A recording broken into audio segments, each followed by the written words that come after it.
श्री कृष्णचंद्र भगवान की जय। श्रावण मास शुक्ल पक्ष की पुत्रदा एकादशी का महात्म्य है। युधिष्ठिर ने पूछा, मधुसूदन, श्रावण के शुक्ल पक्ष में किस नाम की एकादशी होती है? कृपया मेरे सामने उसका वर्णन कीजिए। भगवान श्री कृष्ण बोले, राजन, प्राचीन काल की बात है। द्वापर युग के प्रारंभ का समय था।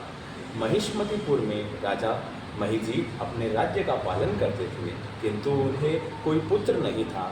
इसीलिए वह राज्य उन्हें सुखदायक नहीं प्रतीत होता था। अपनी अवस्था अधिक देख राजा को बड़ी चिंता हुई। उन्होंने प्रजा वर्ग में बैठकर इस प्रकार कहा, प्रजाजनों, इस जन्म में मुझसे कोई पातक नहीं हुआ है। मैंने अपने खजाने में अन्याय से कमाया हुआ धन नहीं जमा किया है। ब्राह्मणों और देवताओं का धन भी मैंने कभी नहीं लिया है। प्रजा का पुत्रवत पालन किया है। धर्म से पृथ्वी पर अधिकार जमाया तथा दुष्टों को वे बंधु और पुत्रों के समान ही क्यों न रहे हो दंड दिया है। श्रेष्ठ पुरुषों का सदा सम्मान किया है और किसी को द्वेष का पात्र नहीं समझा। फिर क्या कारण है जो मेरे घर में आज तक पुत्र उत्पन्न नहीं हुआ है? आप लोग इसका विचार करें। राजा के ये वचन सुनकर प्रजा और पुरोहितों के साथ ब्राह्मणों ने उनके हित का विचार करके गहन वन में प्रवेश किया। राजा का कल्याण चाहने वाले वे सभी लोग इधर उधर घूमकर ऋषि सेवित आश्रमों की तलाश करने लगे। इतने में उन्हें मुनिश्रेष्ठ लोमस जी का दर्शन हुआ। लोमस जी धर्म के तत्वज्ञ, संपूर्ण शास्त्रों के विशिष्ट विद्वान, दीर्घायु और महात्मा है। उनका शरीर लोम से भरा हुआ है। वे ब्रह्मा जी के समान तेजस्वी हैं। एक एक कल्प बीतने पर उनके शरीर का एक एक लोम विशीर्ण होता टूट कर गिरता है, इसीलिए उनका नाम लोमस हुआ है। वे महामुनि तीनों कालों की बातें जानते हैं। उन्हें देखकर सब लोगों को बड़ा हर्ष हुआ है। उन्हें निकट आया देख लोमस जी ने पूछा, तुम सब लोग किस लिए यहाँ आए हो? अपने आगमन का कारण बताओ। तुम लोगों के लिए जो हितकर कार्य होगा उसे मैं अवश्य करूँगा।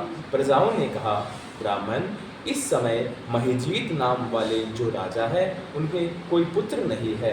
हम लोग उन्हीं की प्रजा हैं जिनका उन्होंने पुत्र की भांति पालन किया है।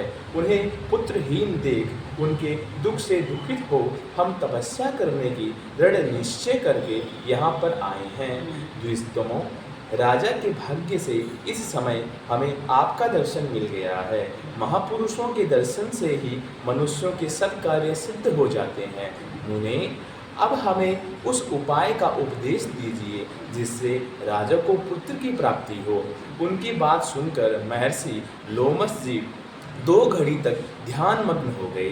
तत्पश्चात राजा के प्राचीन जन्मों के वृतांत जान उन्होंने कहा, प्रजावृंद सुनो, राजा महिजीत पुत्र जन्म एवं पूर्व जन्म में मनुष्यों को चूसने वाला धनहीन वेश्य था। वह वेश्य गांव-गांव घूमकर व्यापार किया करता था। एक दिन जेठ के शुक्ल पक्ष में 10वीं तिथि को जब दोपहर का सूर्य तप रहा था, वह गांव की सीमा में एक जलाशय पर पहुंचा।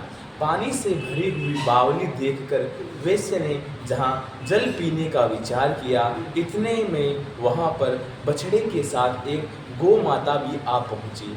वह प्यास से व्याकुल और ताप से पीड़ित थी, अतः बावली में जाकर जल पीने लगी।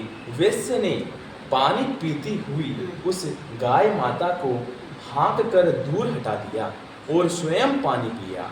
उसी पाप कर्म के कारण राजा इस समय पुत्रहीन हुए हैं। किसी जन्म के पुण्य से इन्हें अकंटक राज्य की प्राप्ति हुई है। प्रजाओं ने कहा, मुने, पुराण में सुना जाता है कि प्रायश्चित रूप पुण्य से पाप नष्ट हो जाता है। अतः पुण्य का उपदेश दीजिए जिससे उसका पाप नाश हो जाए।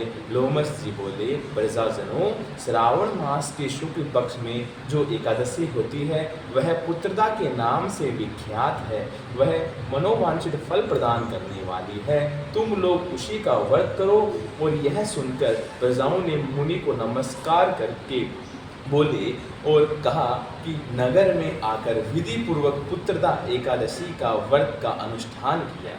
उन्होंने विधि पूर्वक जागरण भी किया और उसका निर्मल पुण्य राजा को दे दिया। तत्पश्चात रानी ने गर्भ धारण किया और प्रसव का समय आने पर बलवान पुत्र को जन्म दिया। इसका महात्म्य सुनकर मनुष्य पाप से मुक्त हो जाता है तथा इहलोक में सुख पाकर परलोक में स्वर्गीय गति को प्राप्त होता है।